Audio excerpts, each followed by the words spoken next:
শুভ সকাল সবাইকে। তোমাদেরকে জানাই সকালের অনেক অনেক শুভেচ্ছা।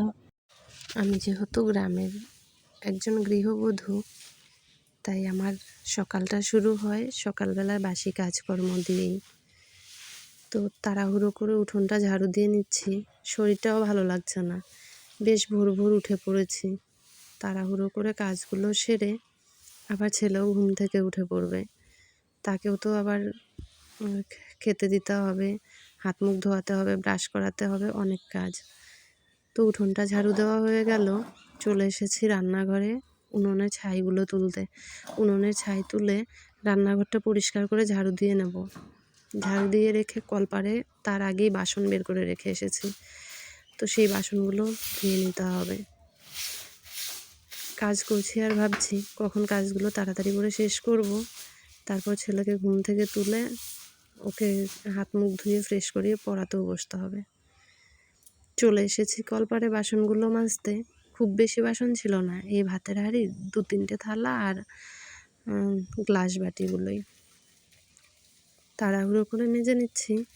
এদিকে আবার আয়ুষের বাবা ব্রাশ কোলগেটের জন্য ডাকছে। তো কোলগেটটা যেহেতু কলের পাড়ে তক্তার উপরে ছিল, তাই ও চলে এসেছে কোলগেটটা নিতে, আর ওর হাতে আমি ধোয়া বাসনগুলো ধরিয়ে দিলাম। ও বাসনগুলো নিয়ে ঘরে চলে গেল, আর আমি এদিকে ভাতের হাঁড়িটা মেজে তার গায়ে ছাই মেখে নিচ্ছি। কালো ভাতের হাঁড়ি দেখতে না ভালো লাগে না, তাই ভাতের হাঁড়িতে ছাই মেখে নিলে ভাতের হাঁড়িটাও ঝেড়ে দিলে পরিষ্কার থাকে। পড়েছে ঘুম থেকে, ওকে হাত মুখ ধুয়ে ফ্রেশ করিয়ে জল খাওয়াই দেওয়ার পরে ওকে নিয়ে পড়াতে বসে পড়েছে। তো পড়ানো হয়ে গেলে পরে তোমাদের সাথে কথা হচ্ছে। মনে মনে বানান করো আর লেখো, ঢেকে রাখতে হবে না, তুমি লেখো খাতা রেখে।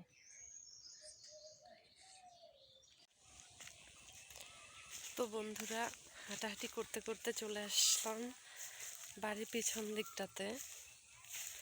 তো এর আগে একটা ব্লগে তোমাদের দেখিয়েছিলাম যে আমাদের ধানের জমির ধানগুলো এখনো সবুজ রয়েছে, পাকেনি, সোনালি রং ধরেনি তখনও।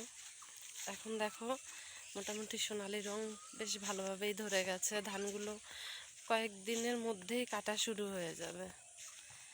চলো তোমাদেরকে দেখাই। সারাদিন আর ভিডিও করতে পারিনি বলে হাঁটতে হাঁটতে চলে এসেছি বাড়ির পেছন দিকটাতে। তো বাবু আর মা আলোচনা করছিল যে ধানগুলো নাকি পেকেই যাচ্ছে, প্রায় কাটার সময় হয়ে এসেছে, তাই এদিকটাতে এলাম একটু বিকেলবেলা পরিবেশটা দেখতে। আর এই দেখো আমার ছেলেও চলে এসেছে আমার সঙ্গে, কীরকম দুষ্টুমি করছে, ক্যামেরার সামনে দাঁতগুলো বের করে দেখাচ্ছে। আধা দাঁত তো পোকায় খেয়ে নিয়েছে, তবুও দেখাচ্ছে, ভীষণ দুষ্টু।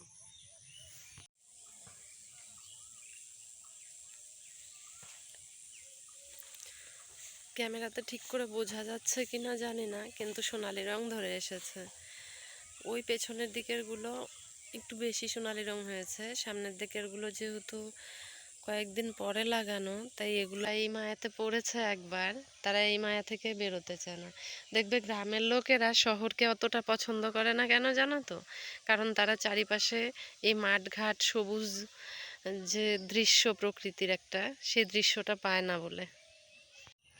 রাধে রাধে, শুভ বিকেল বন্ধুরা, কেমন আছো তোমরা সবাই? আশা করি যে যেখানেই আছো ভালো আছো, সুস্থ আছো, আর আমিও ভালো আছি। আমি প্রীতি চলে এসেছি নতুন আরও একটা ভিডিও নিয়ে। প্রীতি স্টোরি অ্যান্ড শর্ট চ্যানেলে তোমাদের সবাইকে স্বাগত জানিয়ে আজকের ভিডিওটা শুরু করছি। তো বড়োদেরকে আমার প্রণাম, ছোটোদেরকে আমার ভালোবাসা জানিয়ে আজকের ভিডিওটা শুরু করলাম। তো ছেলে না বাড়ি চলে গেল, তো ওর সাথে সাথে আমিও বাড়ির দিকেই যাচ্ছি। কেমন লাগছে তোমাদের আমার গ্রামটা দেখতে, আমার গ্রামের পরিবেশ দেখতে?